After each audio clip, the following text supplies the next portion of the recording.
min wara'i jahannamu wa yusqa mimman sadid. Hell is before him, and he is made to drink boiling, dirty water. Surah 14:16, which describes the doom of the disbeliever. She repeated it again and again, and then gave out a cry and fell dead. Story 11. Everybody knows of Umar ibn Abdul Aziz. After the four Khulafa al-Rashidin, he is the most eminent Khalifa, supposedly of the Sunni tradition. Of course, they're compared to the other four, or compared to Hassan and Hussein, if you say that they were Khalifa. But the others, he was the best of the Umayyad, the Muawiyah dynasty. That's clear. His wife said, "There may be other people more particular about wudu and salah, but I have never seen anybody fearing Allah more than my husband.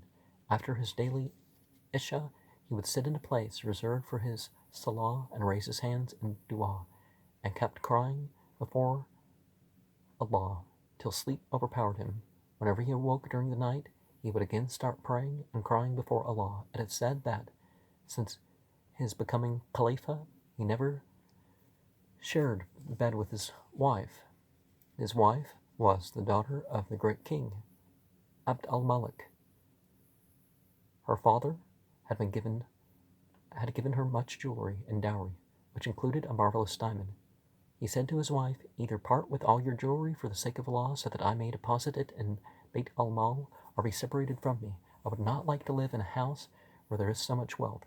His wife replied, "I can part with 1,000 times more wealth, but I cannot leave you." She then deposited everything she had in the Beit al-Mal.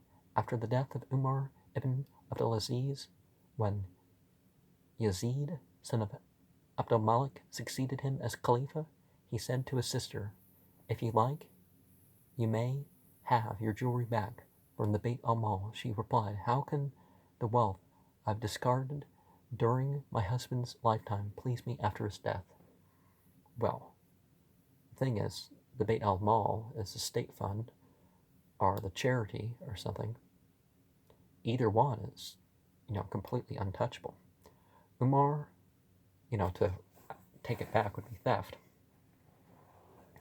Umar ibn Abdul Aziz was on his deathbed when he inquired from the persons around him about the cause of his disease. Someone said, "People think it is the effect of black magic." He said, "No, it is not magic." And by magic, I'm sure they meant evil magic, sihr. He then sent for a particular slave of his and said to him, "What made you poison me?" He replied, 100 dinars and a promise of freedom. Umar ibn Abdulaziz, rahmatullah alayh, took those dinars from the slave and deposited them in Beit al-Mal and advised him to run away to some distant place where he could not be caught. Just before his death, Maslama, rahmatullah alayh, came to him and said, "Nobody has ever treated his children so cruelly as you are doing. None of your 13 sons has anything to live on." He sat up in his bed and said, "I have not held back from any of my sons what they were entitled to. I have, of course, refused them what was actually due to others. If my sons are righteous, then Allah will surely be their guardian." Or as he has said in his book, وَهُوَ يَتَوَلَّى الصَّالِحِينَ. He is the guardian of the righteous. Surah 796. Does it say? I said the verse number with the other. "But if they are wrongdoers, then why should I care for them?" 12. Being affected by the Quran recited in Salah, Muhammad ibn al-Munkadir. Muhammad ibn al-Munkadir, rahmatullah, was a hafiz of hadith. One night, he memorized massive amounts of. He wept One night he wept excessively in his tahajjud.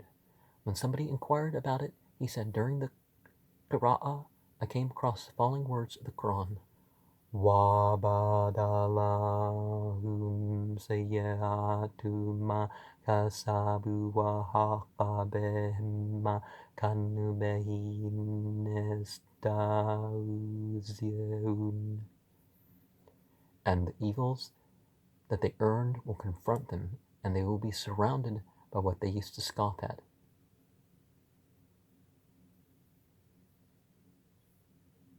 Al-Zumar.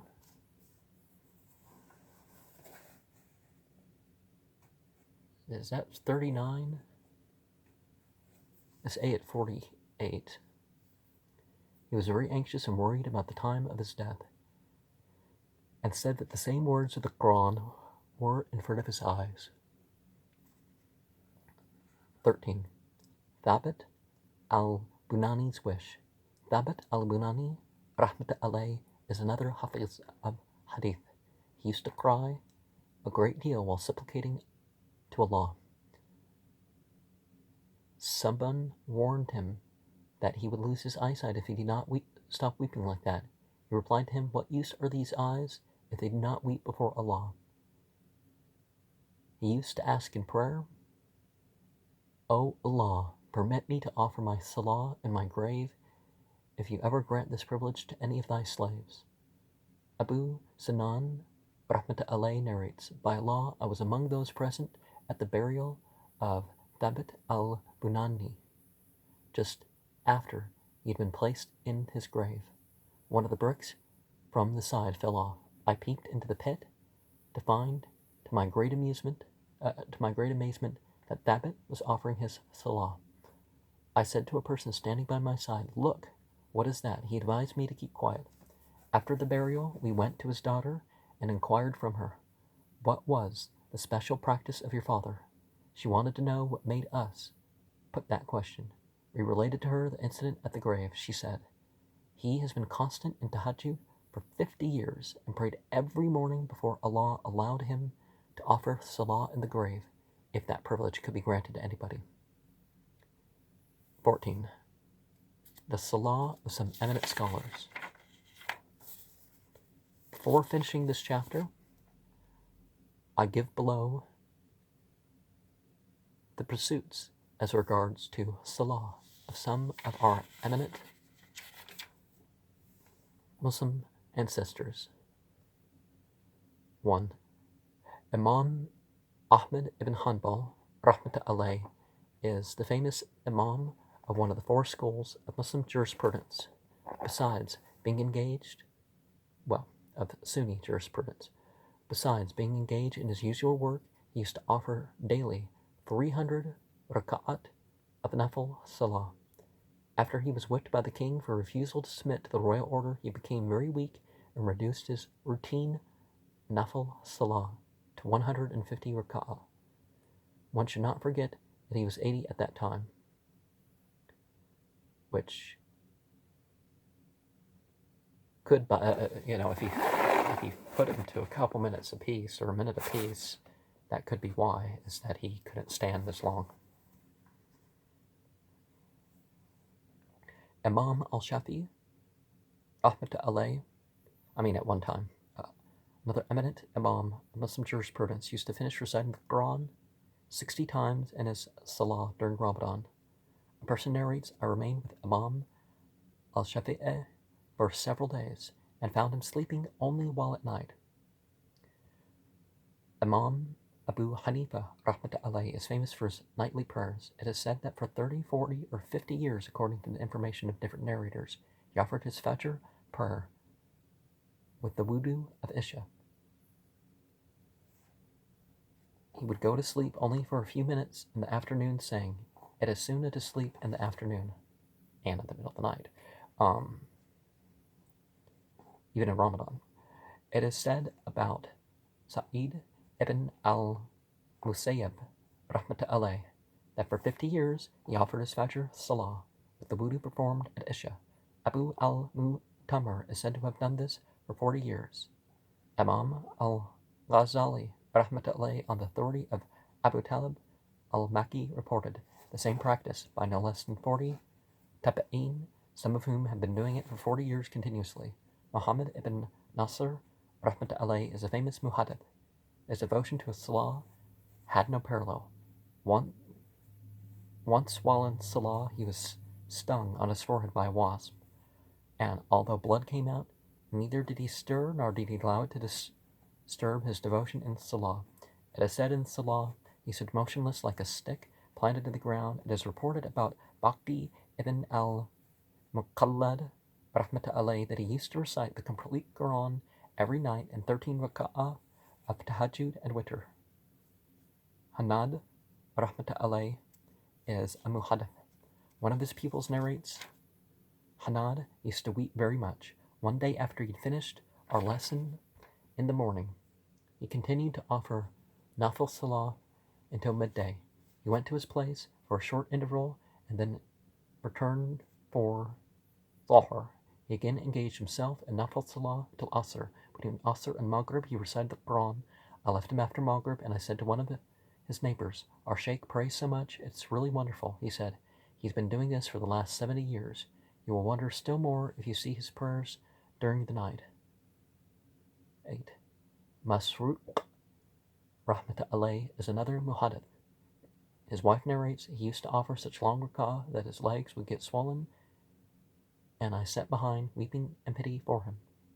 Abu Attab al-Salami, rahmatullahi, is reported to have fasted during the day and wept during the night for full 40 years.